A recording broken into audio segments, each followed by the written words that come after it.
Voy a explicar cómo se resuelve este ejercicio de termo del bloque 1. El ejercicio nos dice lo siguiente. Un gas ideal cambia desde el estado 1 con una presión determinada y un volumen determinado al estado 2 con una presión determinada y un volumen determinado, mediante los siguientes procesos mecánicamente reversibles. Y estos son los siguientes procesos. Calcúlese el calor, el trabajo, la diferencia de energía interna y la diferencia de entalpía para cada uno de estos procesos. Dibújense los caminos de todos los procesos en un diagrama presión-volumen. Y como dato nos dan la CP del gas ideal. Entonces, el apartado A nos dice que estudiamos el proceso de compresión isoterma. Bien. Primero de ello vamos a separar las magnitudes entre las que dependen del proceso y las que no dependen del proceso. Las que dependen del proceso son el calor y el trabajo, y las que no dependen del proceso son la diferencia de energía interna y la diferencia de entalpía.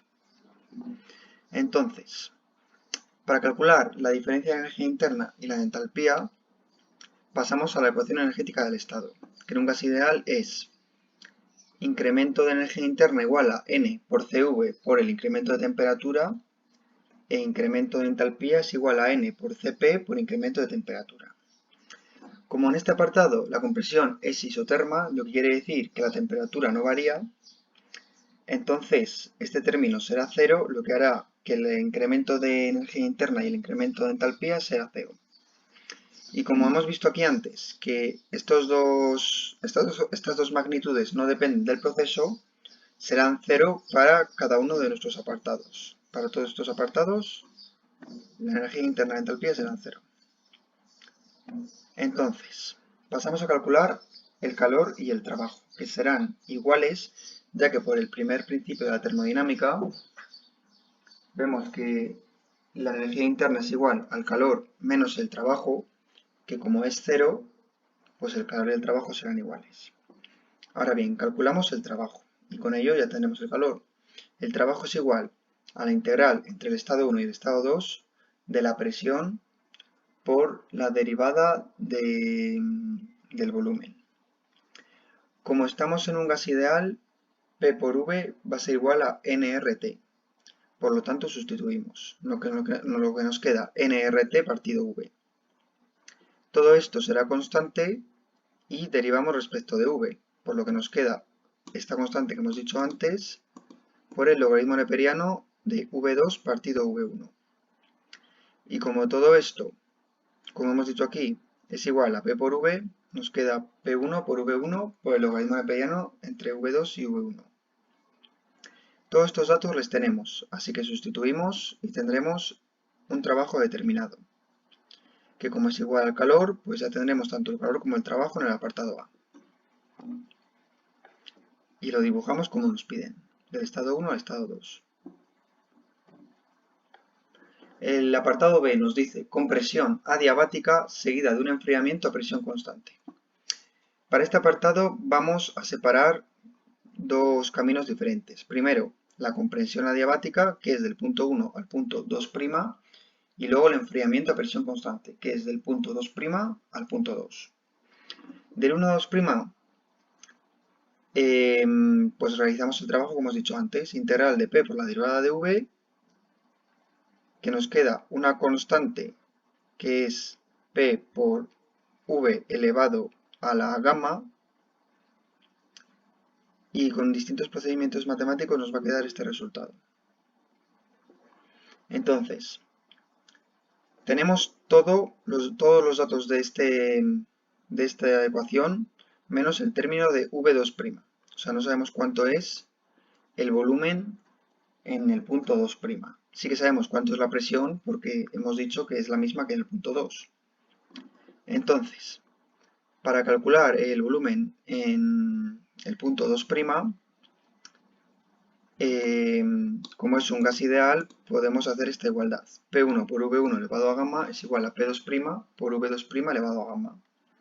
¿Y cuánto es gamma? Pues gamma es igual a Cp partido CV, que como el Cp nos lo dan como dato, podemos despejar y tenemos ya gamma. Entonces, en esta igualdad de aquí, despejamos V2', sustituimos con todos los datos que tenemos y luego sustituimos arriba. Entonces ya tenemos el trabajo que queremos, que será este. El trabajo en el trayecto de 2' a 2 será el siguiente. Como hemos dicho que la presión es constante, saldrá de la integral. Entonces la derivada de v simplemente será el volumen en estado 2 menos el volumen en estado 2'. Como los dos son conocidos y la presión también, sustituimos. Entonces tenemos ya el trabajo en el camino 1, 2' y el trabajo en el camino 2', 2. Le sumamos y ya tendremos el trabajo en el camino 1, 2, que será igual al calor. Entonces ya tendríamos el apartado B resuelto. El apartado C nos dice compresión adiabática, igual que antes, seguida de un enfriamiento a volumen constante. Entonces, la compresión adiabática se hace exactamente igual que antes. Simplemente que ahora el dato que nos falta será el de la presión en el punto 2', porque el volumen esta vez será el mismo que en el punto 2. Así que igual que antes, sustituimos en la fórmula anterior la presión en el punto 2', después sustituimos en la ecuación del trabajo y despejamos. Ya tenemos el trabajo en el trayecto 1, 2'. Para el trayecto 2', 2, el trabajo será 0, ya que como el trabajo es P por la derivada de V, al ser la derivada de V 0, porque V es constante, el trabajo también será 0. Por lo tanto, sumamos este 0 al trabajo que nos ha dado en el otro trayecto y tendremos el trabajo total, que será igual al calor total. En el apartado siguiente nos dicen calentamiento a volumen constante, como vemos aquí, volumen constante, más enfriamiento a presión constante. Entonces, como hemos dicho, cuando hay volumen constante el trabajo es 0. Y cuando es la presión constante, pues igual que antes, la presión sale de la integral. Y dentro de la integral tendremos V2 menos V2'. Pero V2' ya lo conocemos porque hemos dicho que es igual a V1. Por lo tanto, tenemos todos los datos para sacar el trabajo, que es igual que el calor, como en todos los apartados. Y por último, el último apartado es a la inversa que el anterior. Nos dicen enfriamiento a presión constante y luego calentamiento a volumen constante. El calentamiento a volumen constante tendrá un trabajo de 0.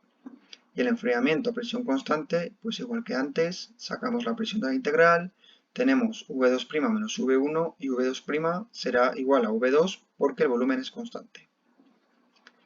Entonces, despejamos el trabajo, se lo sumamos al 0 y tenemos el trabajo total. Y ya tendríamos resueltos todos los trabajos de todos los apartados.